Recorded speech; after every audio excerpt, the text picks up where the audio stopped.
오늘 이제 저희들이 같이 좀 생각해 볼 건 성경 개관에 대해서 하는데, 오늘 구체적으로 성경을 공부하는 것보다는 이제 이걸 왜 우리들이 공부를 해야 되는지에 대해서 좀 말씀을 드리겠습니다. 제가 최근에 읽고 있는 책 가운데서 이제 목사와 설교라는 마틴 로이드 존스 책이 있는데, 그 책을 이제 이렇게 쭉 보니까 교회에서 가장 중요하게 생각해야 될 역할, 교회의 가장 중요한 임무가 뭐냐, 거기 보면은 이제 설교라고 되어 있습니다. 그래서 이제 그 책의 주장에 따르면은 설교가 올바르게 선포가 됐을 때 사람들이 모이고 교회가 도움이 됐다. 그래서 우리가 이제 교회 생활을 하고 그리고 신앙 생활을 할 때 가장 중요한 것은 성경입니다. 그런데 의외로 우리가 성경을 많이 안다고 생각을 하는데도 성경을 모르는 경우 허다합니다. 그래서 저희들은 이제 이번부터 시작을 해서 성경 개관, 이거는 성경을 세부적인 내용을 다 이렇게 분석을 하는 게 아니고 그야말로 수박 고달기식으로 처음부터 끝까지 성경이 어떤 내용이 기록되어 있는지 그런 것들을 개략적으로 한번 몇 번에 걸쳐서 살펴보려고 합니다. 그래서 오늘은 제가 도입부를 말씀드리고 다음에는 제가 모세 오경에 대해서 이렇게 하면서 천천히 나가겠습니다. 그래서 아주 세부적인 내용보다는 전체적으로 성경이 무슨 이야기를 하고 있는지, 성경의 핵심적인 내용이 무엇인지, 그러면 이제 우리가 성경을 읽을 때 그 틀 안에서 성경을 읽을 수가 있습니다. 최근에 이제 제가 이야기를 좀 들어본 적이 있는데, 혹시 이 성경 구절이 성경 어디에 있는지? 느헤미야. 예, 느헤미야에 있는 말씀입니다. 몇 장 몇 절까지는 모르더라도 우리가 이제 성경을 안다면은 이렇게 읽었을 때 이거는 대충 어떤 상황에서 나온 이야기라는 것들을 우리가 알 수 있어야 됩니다. 그래서 요거는 오늘 이제 본문 말씀이라기보다는 며칠 전에 이제 여러 사람들하고 이야기하다가 이런 질문이 나왔을 때 여기에 대해서 아는 분들도 있고 교회 오래 다니는 분들 중에서 이게 어떤 배경에서 나왔는지 이렇게 모르는 분들도 있어서 우리가 전체적인 개요를 파악을 할 때 이런 것도 좀 중요하다. 이 구절 자체가 중요한 게 아니고 이게 어떤 맥락에서 나온 말인지, 성경 개관을 한다는 것은, 개요를 파악한다는 것은 정확하게 이걸 분석을 못하더라도 이게 지금 어떤 맥락에서 어떤 상황에서 나온 말씀이라는 것 정도는 우리가 안다면은 나중에 이제 성경을 공부하고 성경을 해석하는 데 좀 도움이 될 것 같습니다. 교회는 항상 개혁되어야 한다. 이렇게 이 말은 자주 듣는 말입니다. 교회는 개혁되어야 된다. 교회는 항상 영원히 변하지 않는 교회가 없고 살아가지 않는 교회가 없기 때문에 교회는 계속해서 변질되거나 타락될 수가 있는데, 그렇기 때문에 항상 개혁해야 된다. 그런데 그 개혁이라는 것은 전혀 새로운 모습으로 탈바꿈 하는 게 아니고 근원으로 돌아가는 것, 이것을 개혁이라고 합니다. 그러면 우리가 이제 근원으로 돌아간다는 것, 근원으로 돌아간다는 게 무슨 말이냐? 교회는 성경으로 돌아가야 됩니다. 이 근원이라는 것은 성경이죠. 그래서 우리가 교회를 개혁해야 된다 할 때 어떤 혈기를 가지고 교회를 개혁하는 게 아니고 성경 말씀으로 돌아가서 원래 말씀에는 어떻게 되어 있는지, 그리고 우리 교회는 또 내 신앙생활의 모습은 말씀하고 어느 정도 일치하는지 그런 것들을 살펴봐야 됩니다. 그래서 개혁을 하려면은 항상 근원, 말씀으로 돌아가는 것이 필요합니다. 그래서 우리가 성경을 전체적으로 그리고 깊이 있게 공부하는 게 필요하죠. 자, 여기 사사기에 있는 말씀입니다. 그때 이스라엘에 왕이 없으므로 사람이 각기 자기 소견에 옳은 대로 행하였더라. 개역개정 성경에는 이렇게 되어 있고 현대인의 번역에도 또 이렇게 되어 있습니다. 조금 더 현대어로 표현되어 있기 때문에 조금 이해하기가 쉬운데, 이 당시에는, 사사들의 당시에는 이스라엘에 왕이 없었기 때문에 사람들이 자기 생각에 좋을 대로 생활했다. 사사기를 보면은 이스라엘 사람들이 끊임없이 하나님을 배반한 기록이 나와 있습니다. 그래서 사사기 끝부분에 나와 있는 결론이 이렇게 되어 있습니다. 사사기는 이렇게 이제 마무리가 되고, 그리고 이스라엘 왕정으로 넘어가게 되죠. 그때는 왕이 없었기 때문에 사람들이 각기 자기 소견에, 자기 생각에 맞는 대로, 자기 생각대로 행동을 했다는 이야기입니다. 그리스도인들은 마음속에 왕이 있어야 되는 거고, 그 왕이 있을 때 내 생각이 아니고 왕의 뜻대로 행할 수가 있습니다. 그렇다면은 우리가 성경을 모르면은 내 생각이 좋은 대로 신앙생활을 할 수가 있는데, 만약에 마음속에 성경이 정확하게 들어가 있다면은 그 성경 기준에 따라서 행하게 됩니다. 성경 말씀에 순종을 하게 되죠. 내 마음의 왕이신 주님을 순종하는데, 그 주님의 뜻을 알려면은 성경을 따라야 되죠. 그래서 내 소견, 내 생각이 아니고 말씀, 왕의 뜻을 따르려면은, 내 마음의 왕의 뜻을 따르려면은 말씀을 정확하게 아는 것이 필요합니다. 그렇지 않으면은 사사기가 굉장히 혼란된 상태에서 마무리가 됐는데, 그렇게 우리 신앙이 마무리가 될 수가 있습니다. 이거는 뭐 두말할 필요도 없이 크리스찬의 삶의 기준은 성경이죠. 성경입니다.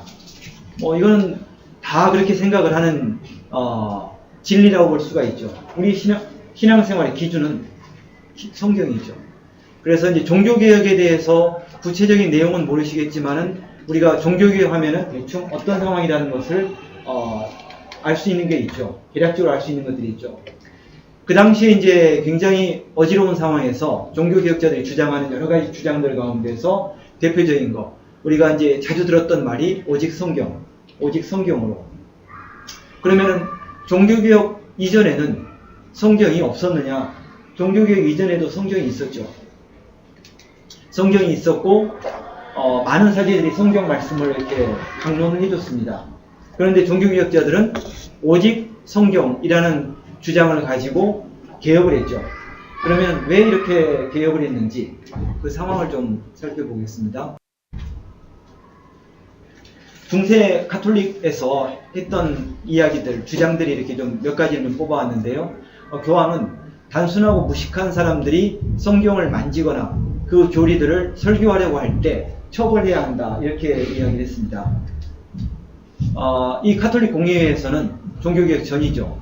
원서든 번역서든 구약과 신약 성경을 평신도에게 보급하는 것을 엄격하게 금지해야 된다, 이렇게 했습니다. 성경은 있었는데 평신도들이 이 성경에 접하는 것은, 그리고 성경을 읽고 해석하는 것은 원천적으로 금지가 되어 있었습니다. 숨어서 이제 보는 사람들이 있었지만은 그런 사람들은 이제 처벌을 당했죠. 또 가톨릭이었던 주교가 했던 이야기입니다. 성경을 평신도 손에 쥐어주는 것은 어린이들에게 칼을 주어 딱딱한 빵을 썰도록 하는 것과 같다. 성경을 단순하고 배우지 못한 사람들, 무엇보다도 여자들의 손에 쥐어주어서는 안 된다, 이렇게도 이야기를 했습니다. 그래서 성경을 함부로 주면은 사람들이 위험에 처할 수가 있기 때문에, 어린아이에게 칼을 주면은 딱딱한 빵을 썰 때 손을 벨 수가 있죠. 그런 위험이 있기 때문에 단순하고 배우지 못한 사람들, 특히 이제 여자들한테는 성경을 주면은 위험하다라고 이제 주장을 한 겁니다. 그래서 종교개혁 이전에도 성경을 볼 수는 있었지만, 성경을 구경을 할 수 있었지만은 성경을 가지고 읽거나 그 성경의 뜻을 해석하는 것은 원천적으로 차단되어 있기 때문에 사람들은 성경에서 무슨 말씀을 하고 있는지 사제들이 풀어주는 것 외에는 접할 수가 없었습니다. 그래서 많은 잘못된 교리들을 가르쳤고, 그래서 이제 종교개혁하는 사람들은 이제 성경으로 돌아가자, 아까 처음에 이야기했던 근원으로 돌아가자, 도대체 성경에는 무슨 이야기를 하고 있는 것인지 그걸 알아야겠다 라고 주장을 하면서 성경으로 돌아가자는 주장을 했습니다. 중세교회, 중세 가톨릭은 그리스도인의 믿음과 생활에 있어서, 여기 보면은 빨간색으로 표시한 부분을 보십시오. 성서의 규범적 권위를 부인하지는 않았습니다. 그러니까 성경이 크리스찬의 생활의 기준이라는 것을 부정하지는 않았죠. 중세 가톨릭도 성경이 그리스도인들의 생활의 기준이다, 규범이다, 이렇게 인정을 했습니다. 근데 문제는 그 권위는 교부들, 교회 공의회, 교회 박사들, 교황청의 공식 칙령에 의해서 해석된 것으로 성경에 부여된 것이었다. 성경의 권위는 여기 보면은 교회의 가르침의 전통, 그리고 성서를 올바로 해석하고 사용할 수 있는 권위자로서의 교회 자체의 권위, 이것과 결합되어 있었죠. 그러니까 단순하고 무식한 사람들이 성경을 가지지 못하게 해야 된다라는 주장이 이렇게 나온 겁니다.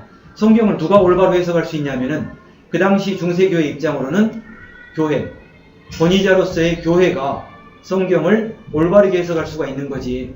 일반 평신도들이 그것을 함부로 해석해서는 안 된다. 그래서 함부로 해석을 해서 엉뚱한 소리를 하지 못하도록 평신도들이 성경에 접근하는 것을 금지했습니다. 제한하거나 금지했습니다. 15세기 후반 종교개혁 전에 성경은 거의 성직자의, 보다 정확히는 교회의 독점적 권위 아래에 있었습니다. 성경은 있었고 성경이 크리스찬들의 신앙의 기준이다 하는 것까지는 인정했지만 그 성경을 평신도들이 함부로 보거나 그것을 마음대로 해석을 해서 할 수 없도록 교회의 가르침을 따르도록 이렇게 정해놨기 때문에 평신도들이 성경을 접하거나 성경을 해석할 수 있는 기회는 거의 없었다고 볼 수 있습니다. 숨어서 그렇게 하던 사람들은 이제 많은 처벌을, 박해를 받았죠. 그런데 그 마틴 루터라는 사람이 이제 종교개혁을 했죠. 루터가 종교개혁을 했는데 루터 이전에도 종교개혁자들이 많이 있었습니다. 그런데 루터가 종교개혁에 성공을 하게 됐죠. 그 이유는 인쇄술 때문이라고도 이야기를 합니다. 제가 이제 몇 개 자료에서 좀 뽑아온 글들인데요. 루터가 한 말이라고 하는데 이거는 인쇄술은 이를 통해 하나님이 복음의 일을 전파시키기 위한 최고의 그리고 최근의 선물이다. 종교개혁 직전에 인쇄술이 발명이 돼서 그걸 통해서 성경이 이제 널리 보급됐으니까 그래서 그것은 세상의 멸망에 앞선 마지막 불꽃이다라고 루터가 이야기를 했습니다. 그래서 어떤 사람들은 인쇄술이 없었다면 루터 역시 그 전에 종교개혁자들과 마찬가지로 종교개혁에 성공하지 못했을 거다. 종교개혁을 성공시키는 것은 사람들이 성경을 접하고 성경을 해석할 수 있었기 때문에 종교개혁이 성공을 했습니다. 그래서 루터가 이제 인쇄술에 대해서 이렇게 극찬을 했죠. 인쇄술과 관련된 몇 가지 사항들을 조금 더 살펴보겠습니다. 필립 샤프가 쓴 교회사에 나온 이야기입니다. 헬라어 신약 성경과 인쇄술은 루터를 위해 섭리로서 준비된 두 가지 주된 도구들이었다. 이렇게 이야기를 합니다. 그러니까 두 가지가 있죠. 헬라어 신약 성경, 인쇄술. 그러면 종교개혁 전에는 무슨 성경이 있었냐면은 불가타 성경이라는 게 있습니다. 벌게이트라고 이야기, 영어로 벌게이트, 라틴어로 불가타 성경. 이게 라틴어 성경입니다. 라틴어 성경이고 그 라틴어 성경의 번역에 문제가 좀 있었습니다. 그러다 보니까 그 라틴어 성경에서 잘못된 교리들을 뽑아내서 마리아가 죄가 없다라든가 마리아 숭배라든가 아니면은 고해성사 이런 근거들을 그 라틴어 성경에서 뽑아가지고 사람들을 이제 통제를 했었는데 사람들이 아까 이제 말했던 근원으로 돌아가자. 원어 성경에는 어떻게 되어 있는지 그걸 이제 계속해서 관심을 갖고 연구를 해서 헬라어로 신약 성경을 다시 번역을 했습니다. 초기에 그 원본들을 찾아가서 원문에 가까운 사본들을 찾아서 그것을 헬라어로 번역을 했고 그리고 그걸 인쇄술을 이용해서 널리 전파했습니다.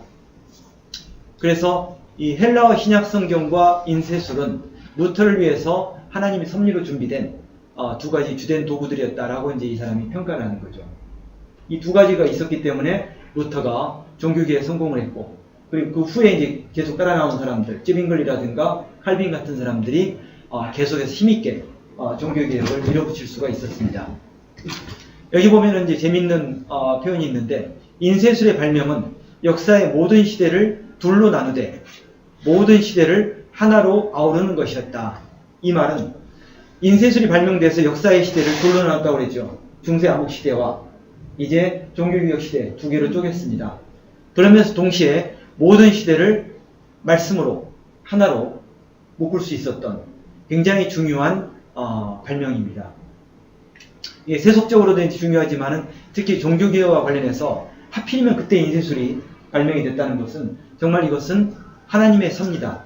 그리고 그때 또 이 헬라어 신약 성경이 번역됐다는 것. 이런 것은 종교개혁을 위해서 하나님께서 섭리로 준비하신 어떤 도구들이다. 이렇게도 우리가 볼 수 있습니다. 물론 이 말이 이제 성경에 나와 있는 말은 아니지만 상황으로 볼 때 이건 정말 하나님의 인도하심이다. 라고 이제 우리가 생각할 수 있습니다.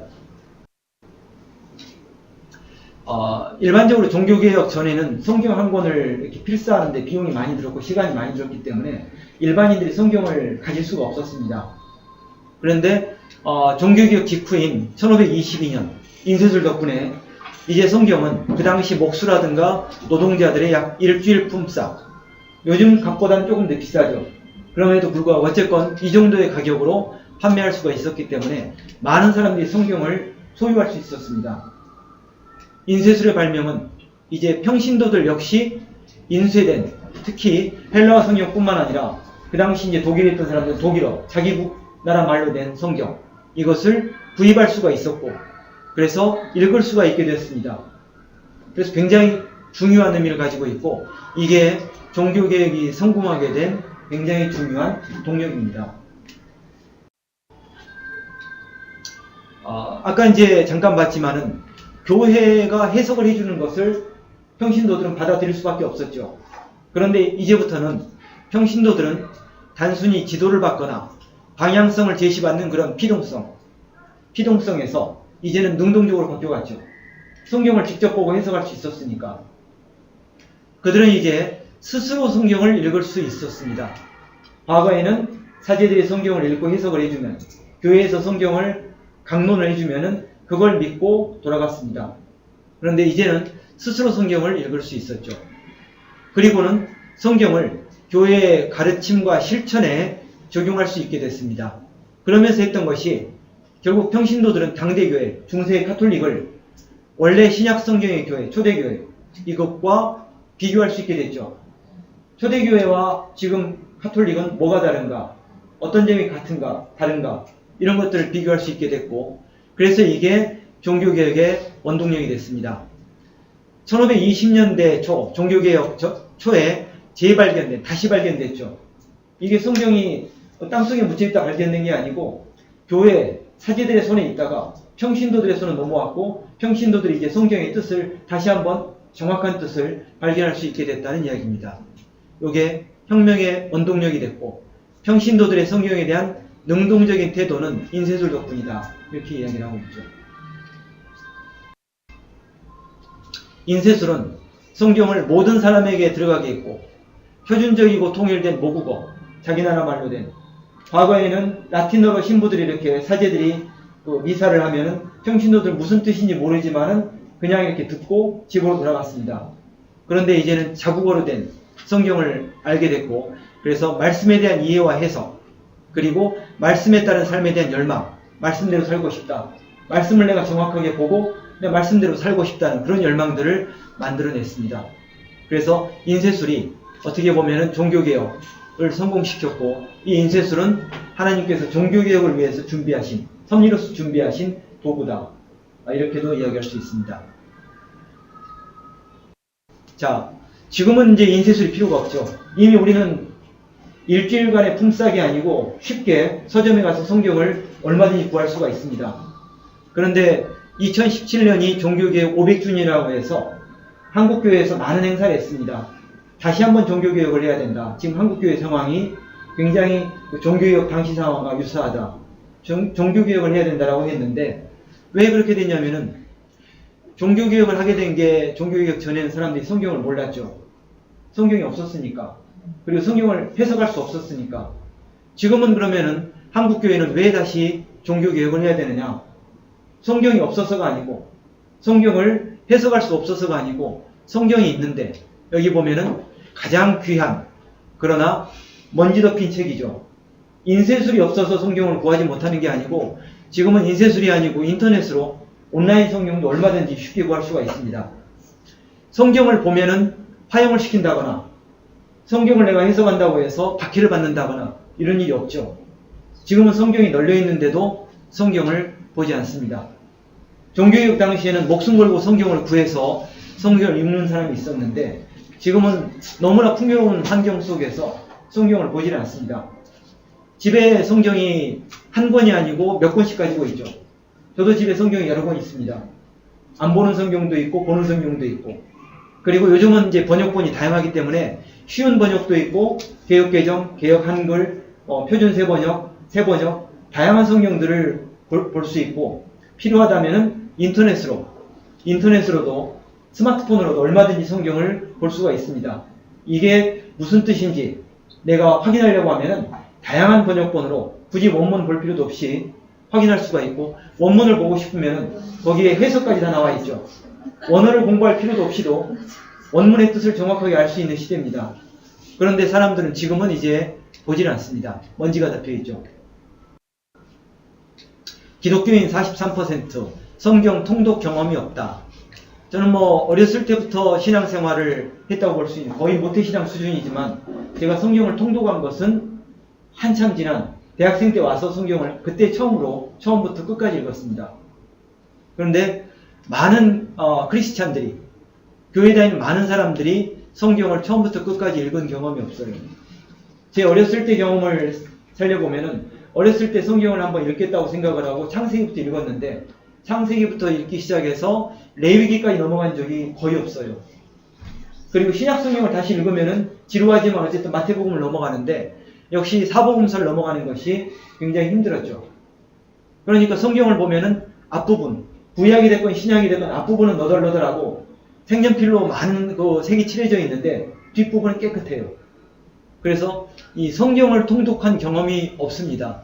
이런 상황이 과거에는 인쇄술이라든가 이런 것들이 부족했기 때문에 사람들이 성경을 구할 수가 없었고, 그래서 성경을 보고 싶지만 보지도 못했고, 보지 못했으니까 하나님의 뜻을 알고 싶지만 알 수도 없었죠.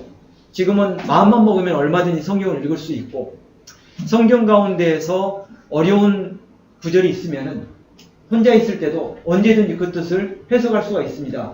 요즘 뭐 네이버 지식 검색 하면은 엉뚱한 정보들도 많지만 궁금한 거 있으면은 바로 이렇게 찾을 수가 있죠. 지금은 마음이 없어서 성경을, 그리고 하나님의 뜻을 찾지 않는 시대가 됐습니다. 그래서 성경을 모르는 사람들이, 성경을 모르는 크리스찬들이, 성경을 모르는 교회 다니는 사람들이 전도하려고 보면은, 전도할 때 일단 와보라고 이렇게 이야기를 합니다. 그리고 일단 믿으라고 이야기를 하죠. 그럼 불신자들 입장에서 보면은 도대체 뭘 믿으라고 하는지 정확하게 알려줘야 되는데, 전도하는 사람도 성경을 잘 모르니까 일단 와봐라. 와보는 것도 좋습니다. 그러나 내가 믿고 있는 게 어떤 거라는 것을 설명할 수 있어야 되는데, 여기 있는 것처럼 덮어놓고 믿으라고 하면은, 여기 보면은 종교는 믿는 것이지 생각하는 것이 아니라고 말하는 사람들이 많죠. 그래서 종교라는 건 생각하는 게 아니고 그냥 믿는 거다. 근데 믿는다 하더라도 도대체 뭘 믿는지는 알려줘야 되죠. 그리고 다른 사람한테 전도하지 않더라도 내가 믿고 있는 것이 뭔지는, 적어도 내가 가정이라면은 자녀들한테 내가 믿고 있는 건 이런 거다 설명을 해줘야 되는데, 그거를 할 수가 없다는 겁니다. 설교 듣고 오늘 은혜 많이 받았다라고 이야기를 하는데, 제가 전에 수년 전에 물어본 적이 있어요. 은혜 많이 받았는데 오늘 설교 내용이 뭐냐? 설교 내용은 몰라요. 본문이 뭐냐는 것도 모르죠. 그러니까 은혜를 받았다는 게 기분이 좋다는 건지, 설교 듣고 컨디션이 좋아졌다는 건지 알 수가 없습니다. 그래서 덮어놓고 믿는 것보다는 우리가 좀 생각을 해볼 필요가 있고, 특히 성경을 공부해 볼 필요가 있습니다. 성경을 공부하지 않는 여러 가지 게을러서도 있지만 대부분 성경을 이제 어렵다고 생각을 하죠. 저도 이제 이 구절을 한번 본 적이 있습니다. 개역 한글에 보면은 드러내려 하지 않고는 숨긴 것이 없고 나타내려 하지 않고는 감추인 것이 없느니라. 이제 머리가 빨리빨리 돌아가는 시절에는 뭐 이렇게 대충 보고 이게 무슨 말인다는 걸 아는데, 머리가 굳은 상태에서 이제 굉장히 이게 어렵죠. 대충은 알지만, 그래서 요즘은 이제 현대인의 번역에 보면은 이렇게 좀 단순하게 나와 있습니다. 그런데 이런 구절, 이런 번역본을 보고 이제 성경 공부가 어렵다. 성경은 목사님들이 해석을 하는 거지 나 같은 사람들이 해석하는 건 아니다. 목사님이 설명해 준 거 듣고 내가 순종을 하면 되는 거지, 내가 나까지 굳이 성경 공부를 할 필요가 있느냐. 성경을 공부하다 보면은 잘못된 교리에 빠질 수도 있고 이단에 빠질 수도 있다. 아까 종교개혁 당시에 평신도들에게 성경을 주는 것은 어린아이에게 칼을 주면서 딱딱한 빵을 자르라고 하는 것과 같다 라고 위험을 경고했는데, 그런 식으로 생각을 하는 겁니다. 요즘 교회에서도 이제 얼마 전에 들은 이야기인데, 성도들을 목회자 입장에 설교를 통해 목회를 통해 성장을 시켜야 되는데, 뭐 6단계 정도까지 성장을 시켜야 되는데, 목회자 입장에서는 성도들이 3단계 정도까지만 성장을 하면은 목회하기가 편하다는 거예요. 더 성장을 하면은 이게 통제하기가 어렵다는 겁니다. 뭐 이런 모든 분들이 그런 건 아니지만 그런 경우도 있습니다. 성장을 안 하는 건 이유가 성도들 입장에서에게도 책임이 있어요. 성경을 계속 공부를 해야지, 설교뿐만 아니라 개인적으로 성경을 공부를 해야지 성장을 하는데, 목사님이 먹여주는 것만 받고 있으면은, 목사님이 요 정도까지만 먹이고 더 안 먹이겠다면은 성장이 거기까지입니다. 그래서 성경을 공부를 해야 되는 거고, 이 성경이라는 것은 어려운 게 아니고요, 신학을 공부해야만 성경을 읽을 수 있는 게 아니고, 어떤 사람이 이야기하기를 초등학교 6학년 정도면은 성경을 읽고 이해할 수 있다. 여기 보면은 이 정도 뜻이 무슨 말인지는 이해할 수 있죠. 감추어진 건 나타나고 비밀은 드러난다. 아주 단순한 거예요.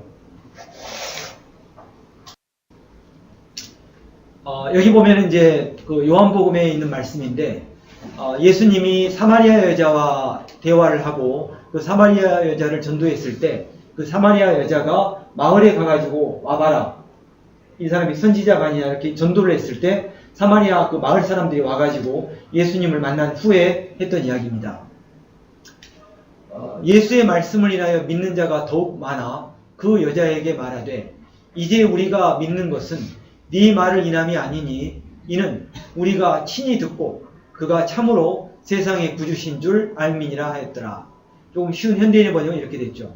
우리가 믿는 것은 당신의 말 때문이 아니라 우리가 직접 이분의 말씀을 들었고, 그래서 이분이 세상 구주라는 것을 우리가 알게 됐다. 그래서 믿는다 라는 이야기입니다.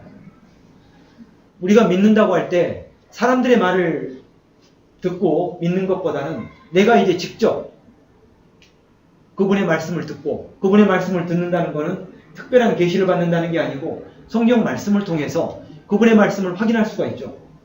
확인하고 내가 전도를 당했을 때는 전도한 사람들의 말을 듣고 따라갔죠. 그러나 그 후에 내 성장을 하려면은 내가 직접 성경을 보고 전도한 사람 말이 이 성경 말씀에 비추어 맞구나. 전도한 사람 말과 상관없이 나는 이 말씀을 가지고 믿어야겠다. 이렇게 됐을 때 정상적인 신앙입니다.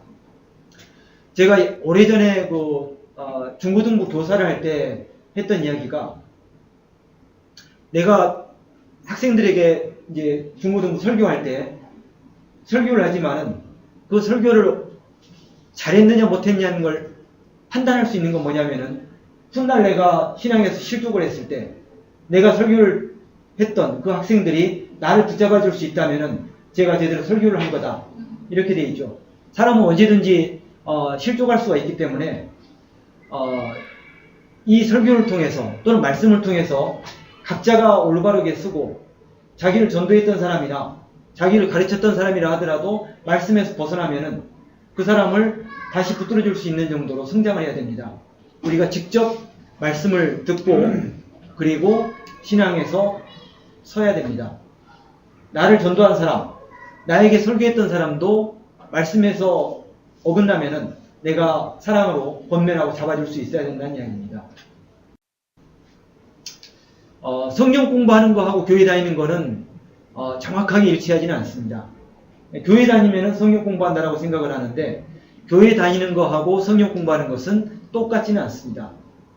교회 다니면서도 성경을 전혀 모르는 사람들도 있죠. 교회 다니면서 열심히 봉사하거나 친교만 하는 사람들도 있습니다. 교회 다니는 목적이 성경을 배워야 되는 건데, 이거하고 요거하고는 완전히 같지 않습니다. 사람들이 이제 교회를 다니는 거에 대해서 부담스러워 하는데, 교회를 다니면은 이제 성경을 공부하게 되고, 성경을 공부하면은 여러 가지 것들이 이제 얽매인다라고 생각을 합니다. 전도할 때 특히. 그래서 어떤 사람 전도하다 보면 가끔 그런 이야기를 해요. 이제 내가 교회 다니면은 내가 지금까지 술 마시고 담배 피우고 재밌게 살았는데 그걸 다 끊어야 된다. 그러니까 교회를 다닌다는 것, 성경을 공부한다는 것을 얽어매는 걸로 이렇게 생각을 합니다. 자유를 억압당하는 걸로 생각을 합니다. 근데 성경에서는 너희가 내 말에 거하면 참 내 제자가 되고 진리를 알지니 진리가 너희를, 여기 보면 자유케 하리라 이렇게 되어 있죠. 얽어매는 게 아니고 자유를 제한하는 게 아니고 자유롭게 해준다라고 했는데 사람들이 이걸 모르는 겁니다. 그리고 세상에 찌들린 사람들에게 수고하고 무거운 짐진 자들아 다 내게로 오라. 내가 너희를 쉬게 하리라 했죠. 억압하거나 쪼이는 게 아니고 쉬게 한다고 했습니다. 자유를 주고 쉬게 한다고 했는데 오히려 교회로 끌어다 놓고 자유를 억압하고 짓누르니까 사람들이 교회 다니는 것 그리고 성경 공부하는 것에 대해서 오해를 하게 됩니다. 그러나 진정으로 성경을 알게 되면 자유롭게 되고 쉴 수가 있습니다. 이게 하나님께서 우리에게 약속하신 것이기 때문에 성경 공부를 하는 목적은 너희가 성경에서 영생을 얻는 줄 생각하고 성경을 상고하거니와 이 성경이 곧 내게 대하여 증거하는 것이죠. 이렇게. 예수님에 대해서 증거하는 거, 이걸 보고 거듭나는 겁니다. 그러니까 성경 공부하는 목적은 술, 담배를 끊고 지금부터 난잡하게 생활하는 걸 다 끊고 이렇게 이제 자유를 좀 제한하면서 절제하면서 근신하면서 살자 이런 게 아니고 예수님에 대해 증거하는 걸 듣고 거듭나는 겁니다. 그러면 결과적으로 내가 지금까지 술, 담배를 즐겨했지만 그걸 끊을 수도 있죠. 그러나 끊지 못하는 사람들도 있습니다.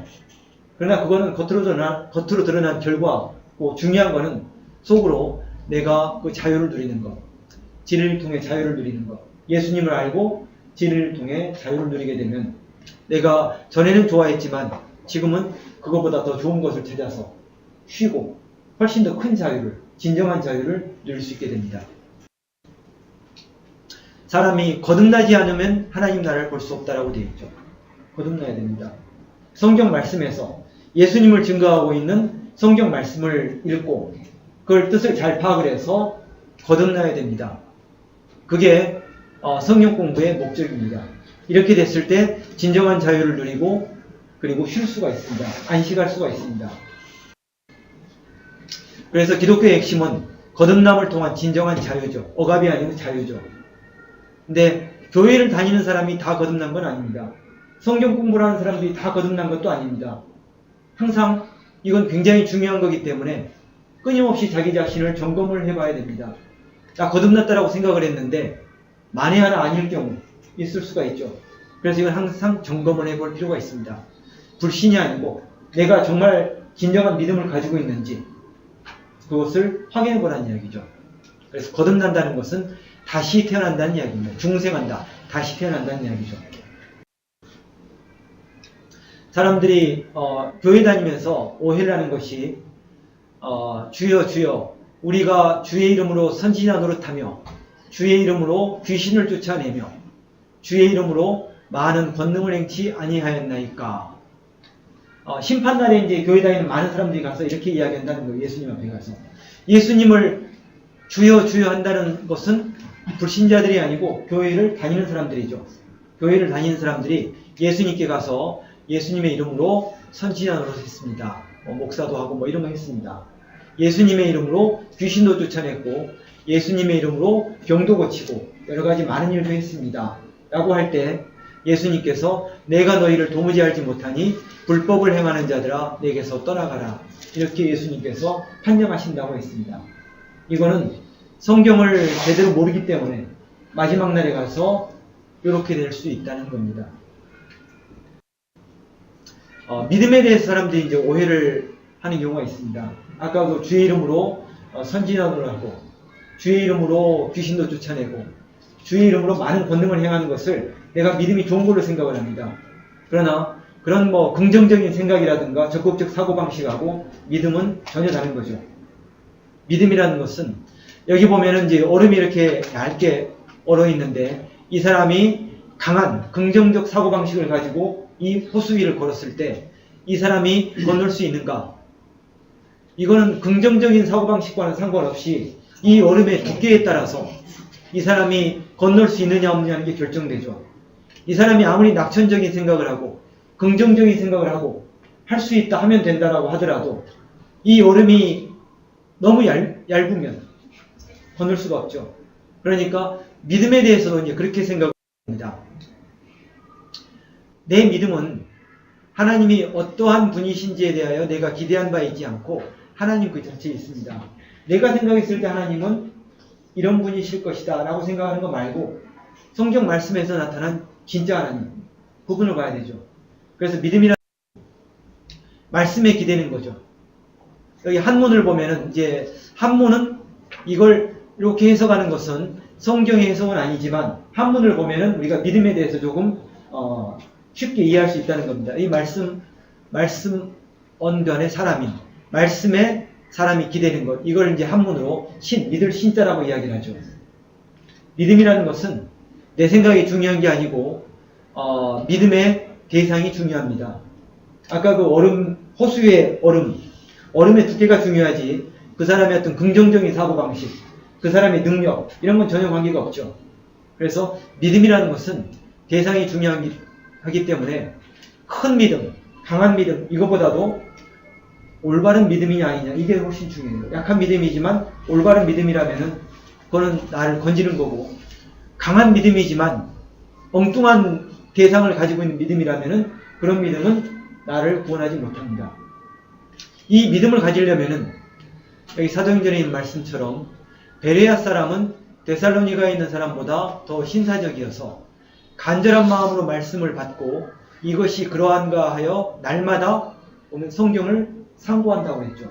성경을 계속해서 읽는데 그리고 생각을 하는데 이것이 정말 그런가 하면서 깊이 묵상을 하면서 성경을 상고하기 때문에 그 중에 믿는 사람이 많다라고 되어 있습니다.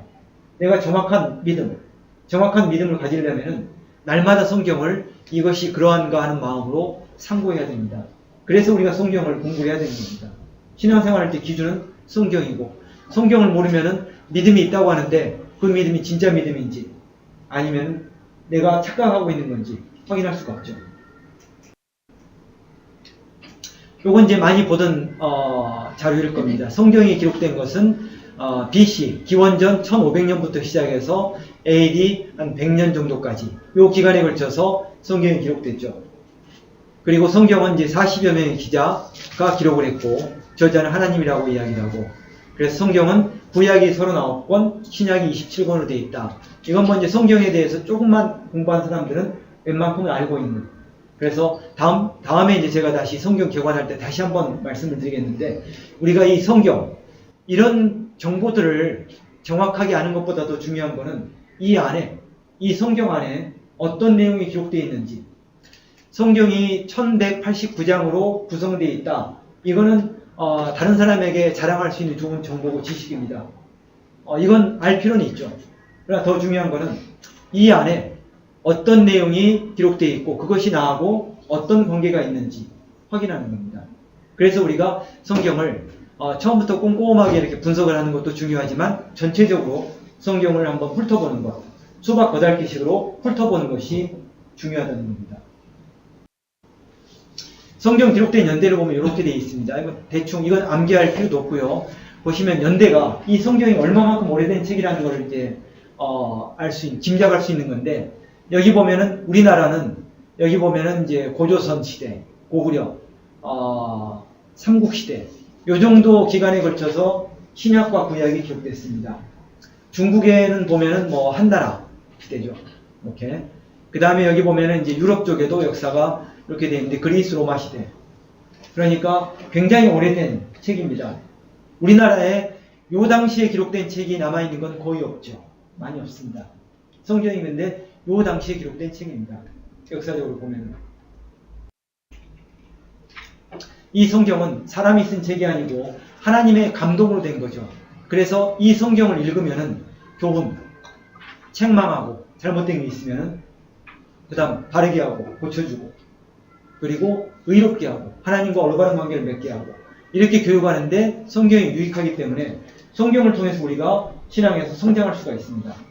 성경이 아니고 사람 말로 성장을 하게 되면은 언젠가 그 사람이 잘못 가면은 그 사람을 따라갈 수가 있죠. 그래서 표준이 성경이기 때문에 이 성경 말씀을 통해서 교훈, 책망, 바르게 함, 의로 교육을 받고 성장할 수 있어야 됩니다. 이 성경은 하나님의 감동으로 됐고 성령의 감동하심을 받은 사람들이 하나님께 받아 말한 책이기 때문에 이 성경책은 사람들이 쓴 책하고는 차원이 다른 책입니다. 그래서 사람이 쓴 지혜로운 책이 아니고 하나님께서 불완전한 사람을 통해서 쓰신 완전한 책이기 때문에 이 성경을 우리가 읽으면은 교훈도 받고 신앙생활에서 책망도 받고 바르게 하고 의로 교육하는데 유익하다고 했습니다. 그럼 성경에서 이야기하고 있는 핵심적인 내용이 뭐냐? 성경 구약 창세기부터 요한계시록까지 우리가 이제 개관을 하려면은 전체적으로 이 성경은 도대체 무슨 이야기를 하고 있는지, 간단하게 이야기를 하면 무슨 이야기를 하고 있는 건지 그걸 알고 있어야지 우리가 세부적인 걸 이렇게 쭉 읽어가면서 성경을 올바로 해석할 수가 있습니다. 하나님께서 성경을 인간에게 주셨다면 분명히 하나님께서 어떤 목적을 가지고 주셨겠죠. 성경의 핵심은 우리가 성경을 읽을 때 이걸 알아야 됩니다. 도대체 하나님은 어떤 분인가? 그리고 하나님의 목적과 계획은 도대체 무엇인가? 성경은 하나님께서 인간에게 주신 편지라고 볼 수가 있죠. 그렇다면 그 편지를 읽으면서 도대체 이 편지를 쓰신 분이 어떤 분이고, 이분은 어떤 목적을 가지고 어떤 생각을 가지고 나에게 이런 편지를 썼는지 그걸 생각을 해야 됩니다. 그렇지 않으면 성경을 엉뚱하게 해석을 할 수가 있고 내 나름대로 내 편리하게 성경을 해석할 수가 있습니다.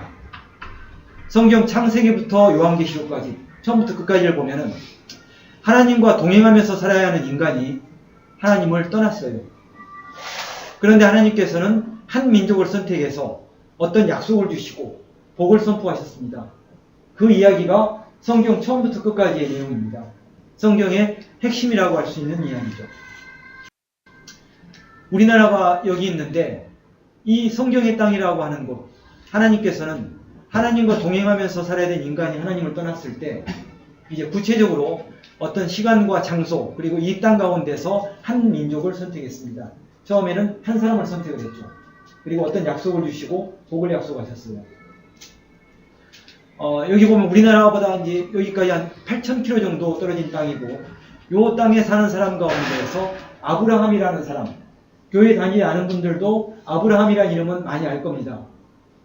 그래서 아브라함이라는 사람을 선택을 해서 어떤 약속을 주셨는데 여기 보면은 이렇게 되어 있습니다. 여호와께서 아브라함에게 이르시되 너는 너의 고향과 친척과 아버지의 집을 떠나 내가 네게 보여줄 땅으로 가라. 내가 너로 큰 민족을 이루고 네게 복을 주어 내 이름을 창대하게 하리니 너는 복이 될지라. 너를 축복하는 자에게는 내가 복을 내리고 너를 저주하는 자에게는 내가 저주하리니. 여기 보면은 땅의 모든 족속이 너로 말미암아 복을 얻을 것이라 하시니라 이렇게 되어 있죠. 하나님께서 아브라함을 선택하신 다음에 몇 가지 약속을 하신 다음에 여기 보면은 땅의 모든 족속이 너로 말미암아 복을 얻는다. 그러면은 이 복이라는 게 어떤 건지 여기 보면은 신약 성경에 보면 이런 말이 나와 있습니다. 갈라디아서에 보면은 그런즉 믿음으로 말미암은 자들은 아브라함의 자손인 줄 알지어다. 또 하나님이 이방을 믿음으로 말미암아 의로 정하실 것을 성경이 미리 알고 먼저 아브라함에게 복음을 전하되 모든 이방인이 너로 말미암아 복을 받으리라 하였느니라. 이렇게 되어 있죠. 하나님께서 창세기에 아브라함에 약속하신 땅의 모든 족속이 너로 말미암아 복을 얻을 것이다. 이 약속이 뭐냐면은 이방이 믿음으로 말미암아 의로 정한다는 것. 이방인들을 믿음으로 말미암아 의로 정한다는 것. 그렇다면은 하나님께서 약속하신 이 복은 믿음으로 구원받는 것. 이게 모든 민족에게 하신 약속입니다. 아브라함에게 주신 약속이고 그리고 믿음을 가지고 있는 사람들은 아브라함의 자손이 돼서 그 믿음으로 말미암아서 의롭게 되는 거죠. 성경의 핵심은 이 복을 전하는 겁니다. 그래서 이 복을 받은 사람들은 또 이 복을 다른 사람에게 전해야 되죠. 하나님께서 아브라함을 통해 약속하신 것은 예수 그리스도를 통해 성취됐죠. 예수 그리스도를 통해 성취가 됐습니다. 믿음으로 구원받은 사람은 아브라함의 후손, 약속의 자손이 됐고요. 그래서 여기 보면은 그러나 여러분은 택하심을 받은 족속이요 왕과 같은 제사장들이요 거룩한 민족이요 하나님의 소유가 된 백성입니다. 그래서 여러분을 어둠에서 불러내어 자기의 놀라운 빛 가운데로 인도하신 분의 업적을 여러분이 선포하는 것입니다. 이 복을 받은 사람들이 해야 될 일이 뭐냐면은 우리를 어둠에서 불러내서 빛 가운데 인도하신 분의 그 업적을 선포하는 거죠. 이게 복을 받은 사람이 해야 될 일이고 교회가 해야 될 일입니다. 교회는 복음을 전해야 되죠. 복음을 전하지 않는 교회는 다른 걸 아무리 많이 해도 그건 교회라고 할 수가 없죠. 세상에서 다 제공할 수 있는 것을 교회가 또 다른 방식으로 전하는 것은 교회라고 할 수가 없습니다. 교회는 세상이 주지 못하는 것을 전해야 되죠. 세상이 주지 못하는 게 뭐냐면은 이 복입니다. 이 복은 세상이 줄 수 없는 거죠. 교회에서 많은 여러 가지 일들을 할 수 있지만 이거는 교회만 할 수 있는 일입니다. 교회만 할 수 있는 거고 다른 세상의 어떤 조직이라든가 기관, 세상 사람들은 가지고 있지 않기 때문에 할 수가 없는 거예요. 그래서 성경의 핵심은 그 복음을 전하는 거죠. 복음이죠. 복음의 선포고 그걸 받은 사람은 그 복음을 다시 선포해야 됩니다. 처음부터 끝까지 그걸 쭉 염두에 두고 성경을 읽어가면은 성경을 해석하는 데 굉장히 큰 유익이 됩니다. 우리가 이제 성경을 해석을 할 때 성경의 큰 틀을 파악을 해야 됩니다. 큰 틀. 성경의 핵심은 아까 말씀드린 것처럼 복음이죠. 그렇다면 그 안에서 성경을 해석하는 것이 좋습니다. 그런데 그럼에도 불구하고 성경을 해석하다 보면은 여러 가지 다양한 해석들이 나올 수가 있죠. 이 구절은 이렇게도 해석이 되고 저렇게도 해석이 되고 애매한 경우가 많이 있어요. 모호한 경우가 많이 있어요.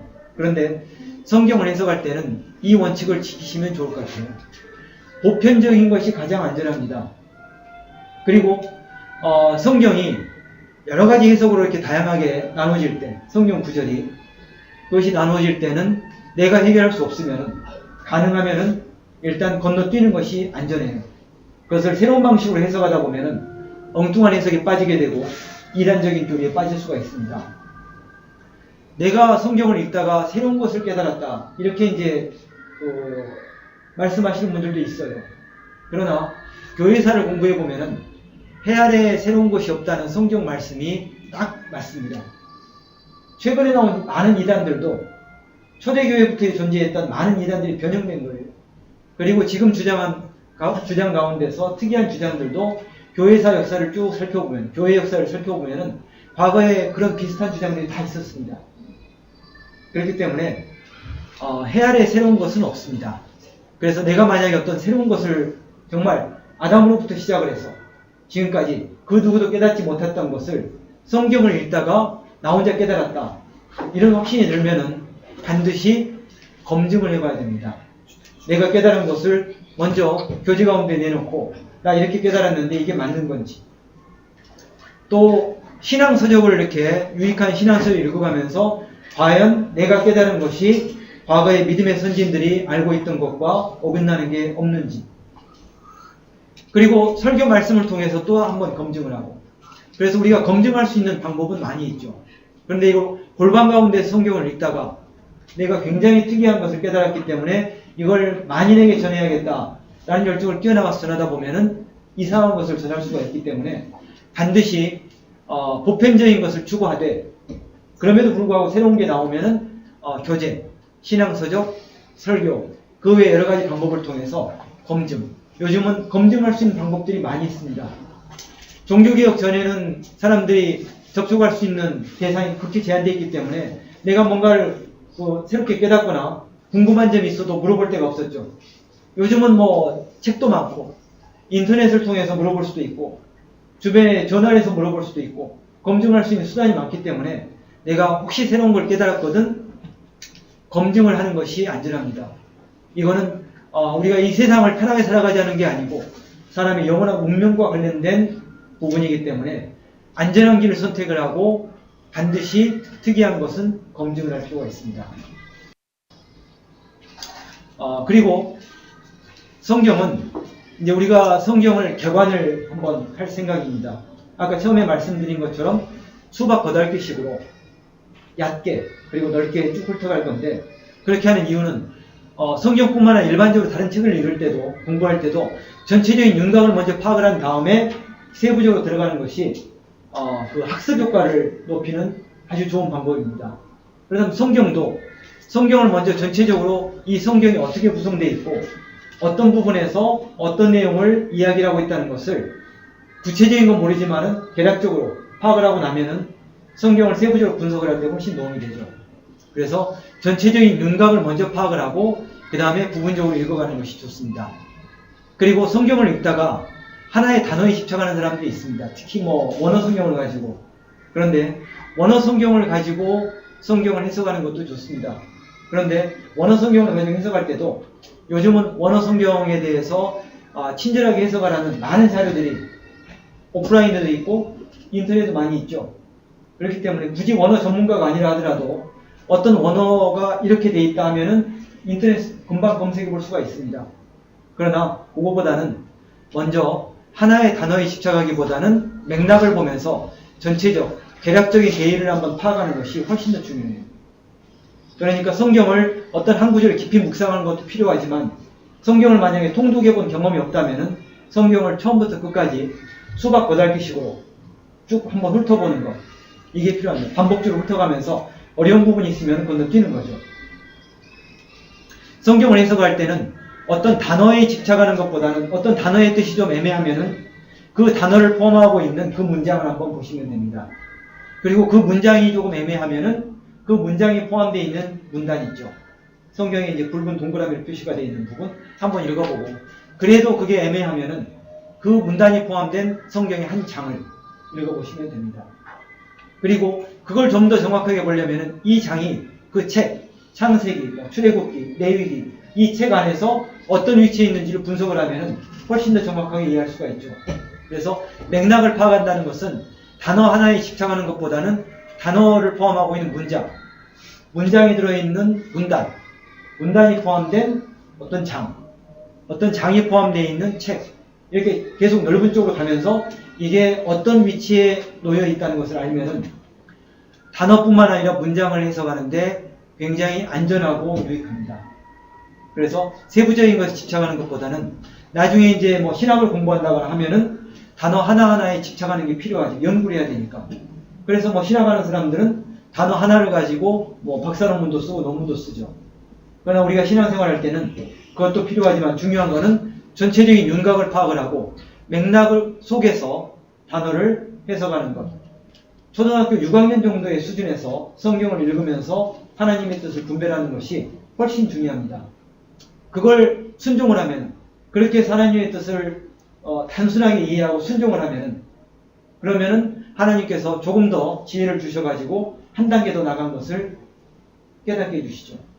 그래서 이렇게 이제 성경을 좀 전체적으로 파악하는 게 필요하고요. 번역본이 이제 다양한 번역본이 요즘은 많이 구할 수가 있죠. 제가 지금 가져온 것은 이건 개역 개정입니다.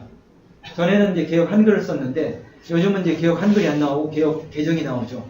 그리고 이제 공동 번역이라든가 요즘은 이제 표준 세 번역이 아니고 지금은 이제 세 번역으로 이렇게 다시 개정된 게 나와 있는데 다양한 번역본을 참고하면서 성경을 읽으면은 상당히 유익합니다. 애매한 구절들, 어려운 구절들이 뭐 쉬운 현대인의 번역이라든가 새 번역 이런 데에서는 현대적인 표현으로 돼 있기 때문에 그것을 이해하는데 상당히 도움이 될 수 있습니다. 그런데 이제 단어 번역의 정확성에 대해서 학자들은 어떤 번역본이 다른 것보다 훨씬 더 정확하다 이렇게 이야기할 수 있지만은 우리가 신앙생활하면서 성경을 읽어가는데 뜻을 좀 더 분명하게 하기 위해서 쉽게 이해하기 위해서 여러 개의 번역본을 개조해가면서 읽어가는 것은 전체적인 개요를 파악하는 데는 굉장히 유익해요. 단어 하나하나의 정확성은 번역본마다 다를 수 있습니다. 그러나 원본에는 오류가 없지만 사본과 번역본에는 분명히 오류가 있어요. 뭐 개역 개정, 개역 한글, 재번역 다 우리가 포함되어 있겠죠. 킹제임스 마찬가지입니다. 그러나 우리가 그런 것들을 다 대조해가면서 읽어간다면은 신앙생활에 유익하고 각각의 번역본은 어떤 게 좋은 번역본이고 어떤 건 절대 쓰면 안 된다 이런 건 없고 장단점이 있습니다. 그래서 각자 쉽게 읽을 수 있는 많은 번역본들을 참고를 한다면은 성경을 읽는데 굉장히 도움이 될 겁니다.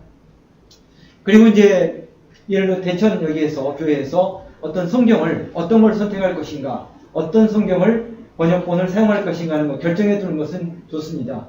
왜냐하면은 어떤 점에서 유익하냐면은 만약에 이제 성경을 이렇게 성경 공부를 하는 과정에 성경을 교독을 한다. 만약에 제가 개역 개정을 읽었는데 다른 분은 뭐 새 번역을 읽는다거나 또 다른 분이 현대인의 번역을 읽는다거나 이렇게 하다 보면은 교독하다 보면은 이게 어긋날 수가 있죠. 또 하나는 다양한 번역본을 하다 보면은 어떤 하나를 중심으로 하지 않고 하다 보면은 성경을 암송을 할 때 어떤 걸 할 것인가 하는 것이 혼동될 수가 있습니다. 그러나 이건 절대적인 건 아니고 나는 그것보다는 다양한 번역본을, 우리 모임은 다양한 번역본을 쓰는 게 좋겠다. 각자 자율적인 판단에 따라서 그렇게 하면 그렇게도 좋습니다. 그러나 하나의 번역본을 사용하는 것의 장점은 성경 낭독과 암송에 편리하다는 것, 이런 장점이 있다는 건데, 그렇다고 해서 이걸 지키기 위해서 반드시 이 모임에서는 이것만 써야 된다 이렇게 강조할 수는 없습니다. 만약에 합의가 된다면 그렇게 쓸 수 있지만 그거보다는 각자 원하는 쉽게 읽을 수 있는 번역본을 쓰자 한다면 그렇게 써도 문제가 없습니다. 다음에 이제 성경 개관할 때 한번 설명을 드리겠지만 오늘 개요만 한번 쭉 보시면은 구약 성경이 39권, 신약 성경이 27권으로 되어 있습니다. 그런데 이 성경의 구성을 이렇게 보면, 구조를 보면은 어떻게 보면 상당히 이해하기 쉽게, 암기하기 쉽게 구성이 되어 있는데, 여기 보면은 구약 성경은 처음에 모세오경, 제가 이제 다음에 이 모세오경에 대한 개관을 좀 준비를 해보겠습니다. 창세기부터 신명기까지 이렇게 되어 있고, 그 다음에 이제 역사서가 이렇게 쭉 있습니다. 그리고 시가서가 이제 5권이 있고, 그 다음에 대선지서, 소선지서 이렇게 되어 있는데, 구약의 이야기가, 구약의 역사라든가 이야기가 어떤 식으로 흘러가는지를 파악을 하려면 성경 여기 5권과 12권, 율법서와 역사서, 이 율법서를 역사서에 포함시켜서 17권으로 보기도 합니다. 요 17권을 읽으면은 구약의 역사를 대략적으로 파악할 수 있습니다. 그러니까 구체적으로 구약의 역사가 어떤 식으로 흘러가고 있는지 하는 걸 파악을 하려면은 이 17권만 읽으면은 개요를 파악할 수 있다는 겁니다. 그리고 이제 이거는 이제 별도로 시가서.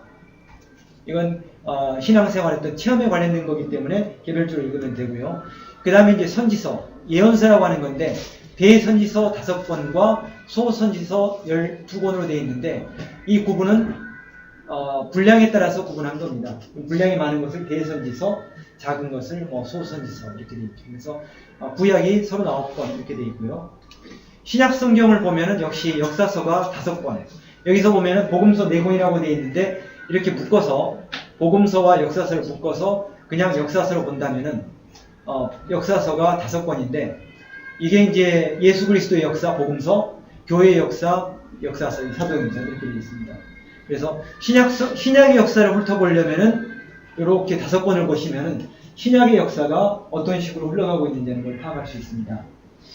그리고 이제 서신서가 이렇게 있죠. 바울 서신 14권, 그 다음에 공동서신, 다른 사람이 쓴 17권 이렇게 해서 서신서 21권으로 되어 있고 마지막 요한계시록이 예언서로 되어 있습니다. 그래서 저희들은 이제 성경 개관을 할 때 저는 이렇게 큰 분류에 따라서 이렇게 한 묶음씩 해서 여기서는 무슨 내용을 설명하고 있는 건지 우리가 이걸 읽으면서 어떤 걸 봐야 되는지 이렇게 한번 보려고 합니다. 그래서 다음에 이제 제가 모세오경에 대해서 한번 전체적으로 개요를 정리해가지고 올 텐데 중요한 건 개요를 듣는 것보다도 실제로 성경을 읽는 게 중요합니다. 그래서 성경을 한 구절 한 구절 분석하는 것보다는 처음부터 끝까지 이렇게 쭉 훑어가면서 끝까지 읽어가는 것. 예를 들어서 다음에 이제 한 달 후에 제가 온다면은 모세오경을 이렇게 한번 볼 텐데 창세기부터 신명기까지 이렇게 한번 쭉 훑어보는 것. 그래서 대강 무슨 내용들이 기록되어 있다. 읽다 보면 내용이라든가 이런 데는 굉장히 복잡한 내용들이 많이 있기 때문에 그거는 그냥 쭉 읽어가면 됩니다. 굳이 이거 하나하나의 뜻을 분석을 하다 보면은 넘어갈 수가 없습니다. 그래서 나중에 반복적으로 이렇게 읽다 보면은 이제 연결되는 부분도 있고 조금 더 깊이 있게 이해할 수 있기 때문에 처음에는 한번 쭉 훑어가는 식으로 읽어보면은 도움이 될 겁니다. 자, 이게 이제 성경 읽는 훈련, 그게 이제 중요합니다. 마지막으로 이거 하나만 보겠습니다. 성경은 크리스찬이라면 누구나 다 읽어야 되죠. 그리고 그냥 읽는 게 어렵기 때문에 훈련을 해야 됩니다. 그런데 이 훈련, 성경을 읽는 것뿐만 아니라 모든 것은 다 훈련인데 훈련이 왜 필요한가? 이 글을 하나 제가 가져왔습니다. 도널드 휘트니가 쓴 글인데 어떤 악보든 능수능란하게 연주하는 피아니스트, 마치 공을 발에 달고 다니듯 자유자재로 공을 다루는 축구선수, 그들은 진정 자기 분야에서 여기 보면 자유를 누리고 있죠. 축구 보면은 어떻게 저렇게 공을 잘 찰 수가 있는지 자유자재로 공을 놀리고 있죠. 피아니스트를 보면은 어떻게 저렇게 피아노를 잘 칠 수 있는지 자유롭게 치잖아요. 그런데 그런 자유는 저절로 얻어진 것이 아니고 오랜 세월에 걸친 훈련의 결과입니다. 그 사람들이 그렇게 피아노를 치고 공을 찰 수 있을 때까지 엄청난 시간이 필요했고 훈련이 필요했죠. 그러면은 다른 사람들이 봤을 때 굉장히 자유롭게 피아노를 친다거나 공을 찰 수가 있습니다. 훈련은 속박을 가져온다고 생각하지만 그건 착각이고 실제로 훈련은 자유에 이르는 지름길입니다. 우리가 신앙생활을 잘하면서 자유를 누리려면 신앙생활에도 훈련이 필요하죠. 많은 훈련이 있지만 특히 성경을 읽는 훈련은 우리 신앙생활에 굉장히 유익합니다. 성경 읽는 훈련을 해놓으면은 다른 사람들이 봤을 때 저 사람 참 신앙생활을 참 성경에 입각해서 잘하구나, 자유롭게 하는구나, 편하게 하는구나 이렇게 볼 수 있습니다. 피아니스트라든가 축구 선수를 보면서 사람들이 부러워하듯이 성경 읽는 훈련을 통해서 우리가 진정한 어떤 자유를 얻을 수 있다면, 신앙생활의 자유를 얻을 수 있다면 우리를 통해서 또 많은 사람들이 그런 길로 접어들 수 있고 또 전도가 되겠죠. 그래서 이 성경 읽는 훈련은 성경은 저절로 읽어지는 게 아니라 훈련을 해야 되고, 훈련을 하기 위해서는 처음에는 속박이 당연히 필요하죠. 그러나 이 속박이 어느 정도 기간을 넘어가게 되면 진정한 자유로 바뀌게 됩니다. 여기까지 오늘 제가 말씀드렸습니다. 여기까지 일단 저장을